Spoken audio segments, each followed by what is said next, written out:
Mais tout de suite, c'est l'info éco avec vous, Lynn Rifaille. Bonjour Lynn. Bonjour Pauline. Et ce matin, Lynn, il y a un sujet qui intéresse les investisseurs sur les marchés, l'audition de Jérôme Powell, le président de la Banque centrale américaine, devant la Chambre des représentants. Que va-t-il s'y passer ? Oui Pauline, car cela fait des semaines que les investisseurs sont inquiets avec l'inflation qui s'accélère aux États-Unis et qui accompagne cette forte reprise économique. Ce que craignent les investisseurs, c'est que cette inflation, elle ne pousse la Fed, la Banque centrale américaine, à retirer plus tôt que prévu son soutien à l'économie. Mais ce soir, devant les élus de la Chambre des représentants, Jérôme Powell, le président de la Réserve fédérale, devrait se montrer rassurant. D'après ses notes préparées à l'avance et déjà publiées, il devrait admettre la hausse notable de l'inflation ces derniers mois, à cause notamment de la progression des prix du pétrole et des problèmes d'approvisionnement pour certains matériaux, les puces par exemple. Mais il devrait aussi rassurer les investisseurs en soulignant que cette inflation elle est tout simplement transitoire et que la Fed va poursuivre ses mesures de soutien à l'économie jusqu'à ce que la reprise soit complète. Alors, en attendant plus de précisions de la part du patron de la Fed, les principales bourses européennes, elles restent prudentes ce matin à l'ouverture, avec même un léger recul, vous le voyez, pour la bourse de Francfort, moins 0,1%. Ce matin, en revanche, en Asie, c'était l'optimisme qui régnait avec une progression de plus de 3% pour le Nikkei à Tokyo. Seule exception pour le Hang Seng à la bourse de Hong Kong.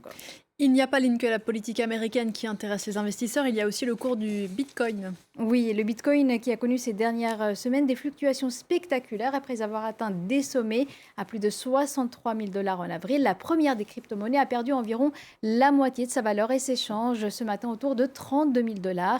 Alors derrière cette baisse, il y a bien sûr les revirements continus de position du patron de Tesla, Elon Musk, mais aussi la position plus ferme de la Chine à l'égard de cette industrie. Car pour produire des bitcoins, il faut passer par des opérations dites de minage, c'est-à-dire des calculs qui utilisent de gros ordinateurs très gourmands en énergie, des ordinateurs majoritairement basés en Chine dans ce que l'on appelle des fermes de minage, des fermes que Pékin veut réguler, quitte à enfermer certaines. Les précisions avec Laure Manin et Thomas Waterhouse.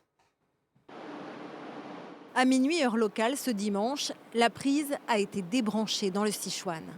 Désormais, ce qu'on appelle des fermes de minage du Bitcoin ont été privés de courant dans cette province du sud de la Chine.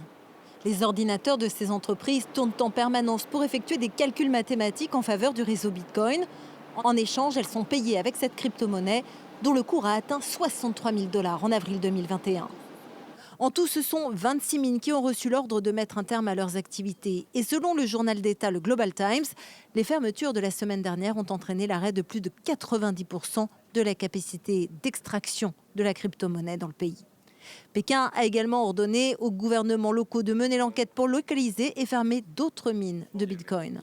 La Banque centrale chinoise a, elle, affirmé avoir convoqué une réunion avec d'autres institutions financières, notamment la plateforme de paiement Alipay, et les a exhortées à travailler elles aussi dans ce sens.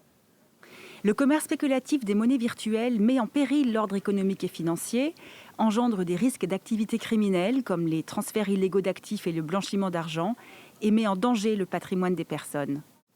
La Chine s'inquiète aussi pour ses performances environnementales. Pour faire tourner et rafraîchir les serveurs des mines de Bitcoin, il faut une énergie considérable. Cette année, 0,6% de la production totale d'électricité dans le monde a été consacrée à cette seule activité. Mais les objectifs de Pékin ne sont sans doute pas totalement altruistes. En s'en prenant au Bitcoin, la Chine fait aussi place nette pour introduire sa propre monnaie numérique en test depuis le mois de mars. Une crypto-monnaie qui devrait permettre au gouvernement central de mieux contrôler les transactions. Et à Cuba, Lynn, ce n'est pas le cours du Bitcoin qui s'envole, mais celui de l'euro. Oui, car depuis hier, les banques cubaines ont commencé à refuser les dépôts de dollars en espèces. Une mesure annoncée il y a une dizaine de jours par la Banque centrale en raison de difficultés liées à l'embargo américain. Alors, conséquence, la valeur de l'euro s'envole au marché noir car les Cubains qui reçoivent des transferts en dollars de leur famille à l'étranger les convertissent d'abord dans une autre devise, en l'occurrence l'euro, avant de pouvoir les déposer à la banque.